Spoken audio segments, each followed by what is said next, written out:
हम डिस्कस कर रहे हैं एमसीक्यूज जो कि प्रीवियस ईयर में आ चुके हैं फूड सेफ्टी ऑफिसर एग्जामिनेशन में। ठीक है, तो वन बाय वन हम लोग एक सीरीज चला रहे हैं जिसमें हम वन बाय वन उन टॉपिक को लेंगे जिससे मोस्ट फ्रिक्वेंट क्वेश्चंस आ रहे हैं और इससे आपके वो टॉपिक्स भी कवर होंगे। इवन आपको क्वेश्चंस का आइडिया भी हो जाएगा कि किन टॉपिक पर किस लेवल पर क्वेश्चंस प्रिपेयर करने हैं। ठीक है, तो यहाँ हम लोग डिस्कस कर रहे हैं एमसीक्यूज इवन प्रीवियस ईयर में जो क्वेश्चंस आए हैं उनको भी। ठीक है, तो हम डिस्कस कर रहे हैं एमपीपीएससी का फूड सेफ्टी ऑफिसर का एग्जामिनेशन। हम है उपलब्धि के प्लेटफॉर्म पर जहां पर हमारे पास ऑनलाइन ऑफलाइन दोनों ही तरीके की बेचेस है। इवन फूड सेफ्टी ऑफिसर का भी बेच हमारा स्टार्ट हो चुका है। If you are interested you can contact us and talk to us. Topic ले रहे हैं हम लोग आज माइकोटॉक्सिन्स। माइकोटॉक्सिन पर हम देखेंगे एमसीक्यूज और प्रीवियस ईयर में किस तरीके के क्वेश्चंस आए हैं। इवन ये जो टॉपिक है ये मोस्ट फ्रिक्वेंट पूछे जाने वाला टॉपिक है ना। इससे बहुत सारे क्वेश्चंस आ रहे हैं, आपको हर बार एक ना एक क्वेश्चन देखने को मिल ही जाएगा। तो सबसे पहले हम समझ लें कि माइकोटॉक्सिन होता क्या है। तो माइको मतलब होता है फंजाई, माइको मतलब होता है फंजाई, टॉक्सिन मतलब वो जो प्रोड्यूस करे। ठीक है, तो फंगस का जो टॉक्सिन होता है उसको बोलते हैं माइकोटॉक्सिन। ऑब्वियसली अगर टॉक्सिन टर्म दिया है तो मतलब हार्मफुल इम्पैक्ट दे रहा है। ठीक है, अब ये टॉक्सिन है क्या? तो ये टॉक्सिन एक्चुअली सेकेंडरी मेटाबोलाइट्स होते हैं। सेकेंडरी मेटाबोलाइट्स मतलब क्या? तो देखो, सेकेंडरी मेटाबोलाइट समझने से पहले समझो प्राइमरी मेटाबोलाइट्स। प्राइमरी मेटाबोलाइट ऐसे मॉलिक्यूल होते हैं जो ग्रोथ और रिप्रोडक्शन में टेक पार्ट करते हैं या फिर इन्वॉल्वमेंट रखते हैं, जैसे कि आपके अमीनो एसिड्स, न्यूक्लियोटाइड, इवन आपके एक्सपोनेंशियल ग्रोथ के लिए जो भी कंपोनेंट रिक्वायर्ड है वो सारे प्राइमरी मेटाबोलाइट्स कहे जाते हैं। तो सेकेंडरी मेटाबोलाइट क्या है? तो सेकेंडरी मेटाबोलाइट्स का एक्चुअल रोल ग्रोथ और डेवलपमेंट में नहीं होता, इनका रोल होता है डिफेंस सिस्टम में। जैसे बहुत सारे प्लांट होते हैं, बहुत सारे फंगाई होते हैं जिनको अपने आप को बचाने के लिए कुछ ऐसे कंपाउंड बनाने पड़ते हैं जिसकी वजह से वो अपने आप को सिक्योर रख पाए, है ना। तो एक तरीके से डिफेंस सिस्टम का काम करते हैं। जैसे हमारे अंदर इम्यून सिस्टम होता है, ऐसे ही फंगाई का समझो आप इम्यून सिस्टम है ना। तो सेकेंडरी मेटाबोलाइट्स वो मेटाबोलाइट्स होते हैं, ऐसे प्रोडक्ट होते हैं जो कि कंपटीशन या फिर डिफेंस सिस्टम में रोल प्ले करते हैं। ठीक है, it is differ from the primary metabolites. Obviously अब ये टॉक्सिन है तो ये प्रोड्यूस कर रहा है फंजाई और ये हमको हार्मफुल इम्पैक्ट देता है, एनिमल्स को हार्मफुल इम्पैक्ट देता है। इवन ये कार्सिनोजेनिक भी है ह्यूमंस के लिए, मतलब कैंसर कॉजिंग भी हो सकते हैं बहुत सारे टॉक्सिन्स। ये टॉक्सिन्स कहाँ कहाँ इन्फेक्शन के बाद कहाँ कहाँ मिल सकते हैं? तो जनरल फंजाई जहाँ जहाँ भी इन्फेक्शन करेगा, जैसे कि सिरल्स हो गए, आपके अनाज हो गए, पीनट हो गए, जूसेस हो गए, तो इन सब में फंगल ग्रोथ हो जाती है। अगर फंगल ग्रोथ होती है तो उनके टॉक्सिन्स रिलीज हो जाते हैं और इनके कॉन्टामिनेशन की वजह से ये टॉक्सिन हम तक पहुंच पाते हैं। ऐसे कौन से जीनस है, ऐसे कौन सी स्पीशीज है फंगस की जो ये टॉक्सिन रिलीज करती है? तो स्पेशली एस्परजिलस, पेनिसिलियम और फ्यूजेरियम, ये तीनों ही स्पीशीज मोस्ट कॉमनली फेमस है माइकोटॉक्सिन प्रोडक्शन के लिए। इसमें से भी मोस्ट कॉमनली एस्परजिलस और पेनिसिलियम की जो स्पीशीज है वो माइकोटॉक्सिन प्रोडक्शन में बहुत ज्यादा इन्वॉल्वमेंट रखती है। ठीक है, एक और तरीके का माइकोटॉक्सिन होता है विच इज एर्गोट, है ना, जो कि हेल्यूजिनेशन क्रिएट करता है। तो वो फंगस है आपका क्लेविसेप पर्पुरा, और ये क्वेश्चन आ चुका है बहुत जगह कि एर्गोट कौन बनाता है या क्लेविसेप्स कौन सा तरीके का माइकोटॉक्सिन बनाता है। ठीक है, तो ये तो बात हो गई हमारे फंगस से रिलेटेड, ऐसे फंगस स्पेशली जो कि टॉक्सिन्स बनाते हैं। अब हम देख ले कुछ क्लासेस है कि कौन कौन से टॉक्सिन बनाते हैं। यहाँ लिस्ट दी हुई है माइकोटॉक्सिन्स की। माइकोटॉक्सिन्स मतलब जो फंगस प्रोड्यूस कर रहा है, तो ऑब्वियसली हर टॉक्सिन का अपना एक फंगस होगा, है ना।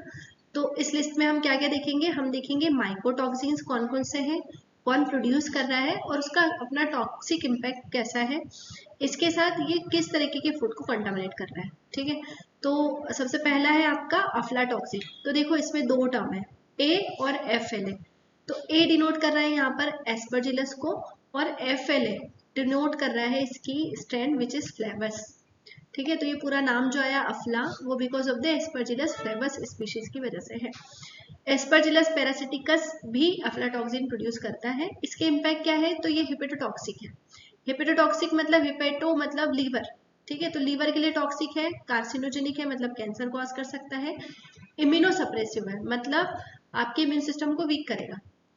कौन से फूड को कंटामिनेट कर सकता है, तो जितने भी नट्स है उनको इम्पैक्ट डालता है, उन पे ग्रो करता है।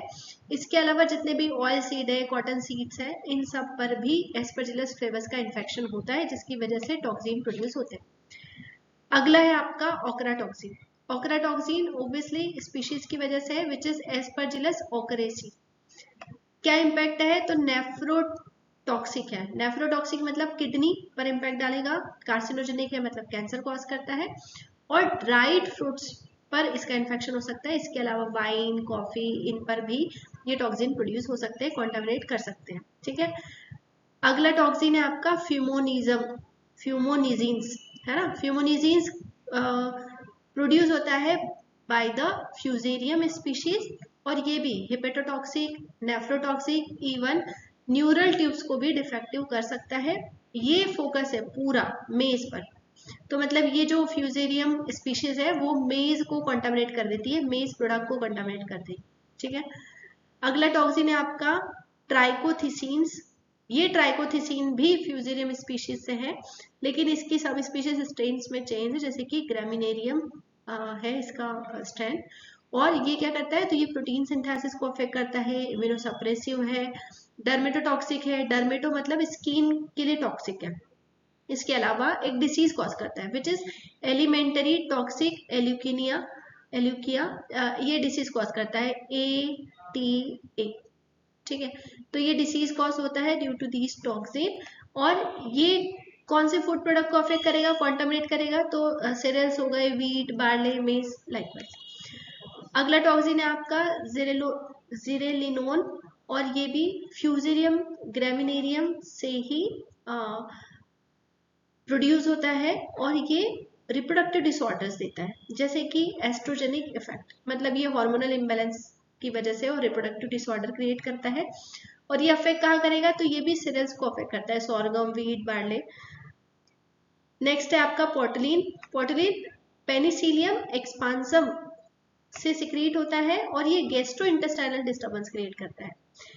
ये कौन से फूड को कंटामिनेट करता है, तो एप्पल को, स्पेशली एप्पल, एप्पल जूसेस और दूसरे जितने भी फ्रेश फ्रूट्स हैं उन सब पे इम्पैक्ट करता है, पेनिसिलियम एक्सपांसन ग्रो करता है, और उन पर ये टॉक्सिन का इम्पैक्ट दिखा गया है। लास्ट है आपका अर्गोट एल्कलॉइड्स। जनरली इसको एर्गोट लिखा जाता है, जो कि प्रोड्यूस होता है क्लेविसेप्स पर्पुरा से, और ये वेसोकॉन्स्ट्रिक्शन के साथ न्यूरोटॉक्सिक इम्पैक्ट देता है, मतलब आपके न्यूरॉन्स को बहुत ज़्यादा अफेक्ट कर सकता है। फूड प्रोडक्ट की बात करें तो रे, व्हीट और बार्ले में इसका कॉन्टामिनेशन देखा गया है, और अर्गोट जो है वो एक एल्केलॉइड नेचर का केमिकल या टॉक्सिन है, जो कि आपके अंदर हेल्यूसिनेशन क्रिएट कर सकता है। इन शॉर्ट हम बोले तो मेंटल डिस्टर्बेंस या न्यूरोटॉक्सिक इम्पैक्ट डाल सकता है, और अगर हाई कॉन्सेंट्रेशन में हो तो डेथ भी हो सकती है, ठीक है। तो ये बेसिक माइकोटॉक्सिन्स हैं, जो कि जनरली फंगस से रिलीज होते हैं और मोस्ट कॉमनली देखे गए हैं इन फूड प्रोडक्ट पर, और इन्हीं टॉपिक से मोस्ट फ्रिक्वेंटली क्वेश्चंस आ रहे हैं। तो हम चलते हैं क्वेश्चंस की तरफ कि इस टॉपिक पर बेस्ड कैसे क्वेश्चंस आ रहे हैं। ओके, तो मैंने यहाँ पर कुछ क्वेश्चंस डाले हैं on the basis of topic. Even previous year में जो क्वेश्चंस आए हैं उनको हम लोग यहाँ फोकस कर रहे हैं। ओके, तो सबसे पहले हम देख लेते हैं question number 1, which is based on your aflatoxin. Aflatoxin पर बेस्ड आप सारी चीजें पढ़ लें बहुत अच्छे से, कि कौन प्रोड्यूस करता है, कौन सा माइकोटॉक्सिन है, और इवन ये कौन से फूड प्रोडक्ट को कंटामिनेट करता है, ठीक है। क्योंकि अफ्लाटॉक्सिन से बहुत रिपीटेडली क्वेश्चंस आए हुए हैं। तो हम आते हैं क्वेश्चन की तरफ। तो सबसे पहला क्वेश्चन है आपका, aflatoxins are primarily produce in which type of food product. कौन से तरीके के फूड प्रोडक्ट पर इनका मतलब इन्फेक्शन होता है या प्रोड्यूस होता है ये टॉक्सिन। तो ऑप्शन है आपके पास dairy product, leafy vegetables, oil seed and nuts and sea foods.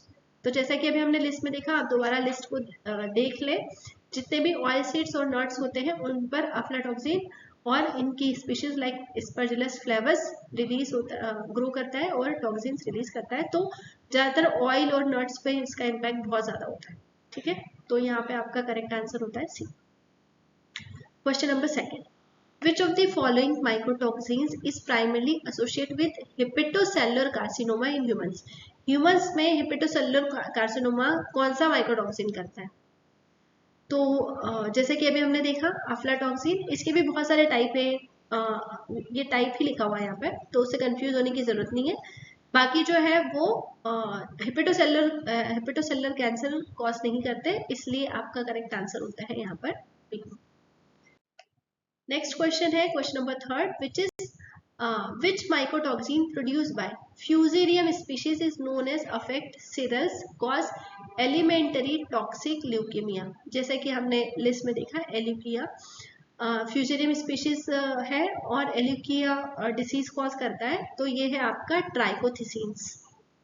Okay, बाकी के भी फंक्शन देखते चले साथ में साथ, जब आप लिस्ट को देख रहे होते हैं तो आप इसको रिपीट करके देख लीजिएगा, एक बार एमसीक्यूज के साथ लिस्ट लगा लीजिएगा और देखते जाइएगा, सॉल्व करते जाइएगा। लेकिन एक बार याद भी रखना पड़ेगा और 2-3 बार अगर आप रिपीट करेंगे तो आपको ध्यान रहने लगेगी चीज।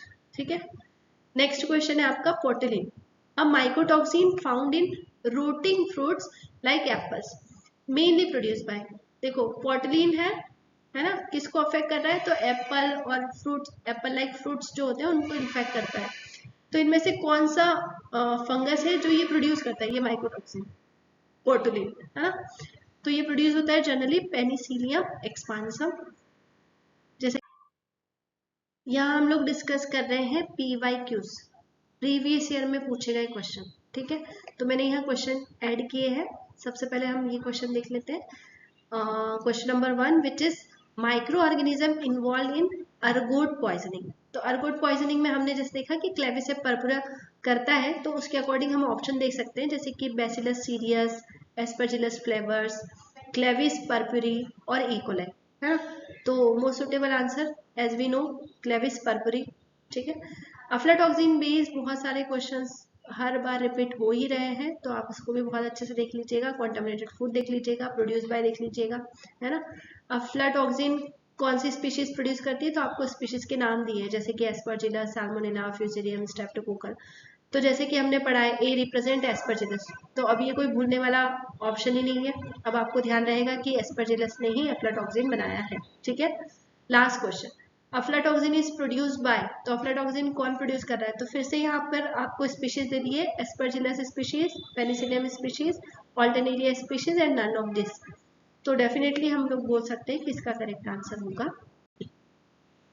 सो डेफिनेटली आप सभी लोग टॉपिक वाइज पढ़े फूड सेफ्टी ऑफिसर के लिए। आपका अप्रोच ही ये होना चाहिए कि आप टॉपिक लें और उनके एमसीक्यूज लगाएं, तो वो आपके लिए बहुत हेल्पफुल हो सकता है। और अगर आपको कुछ लगता है पूछना है तो आप हमको कमेंट कर सकते हैं। आपको और कोई डिटेल लेनी है कोर्सेज से रिलेटेड या कोई डिस्कशन या नोट्स या किसी भी तरीके का हेल्प अगर आपको लगता है तो आप हमको कांटेक्ट कर सकते हैं। Thank you so much.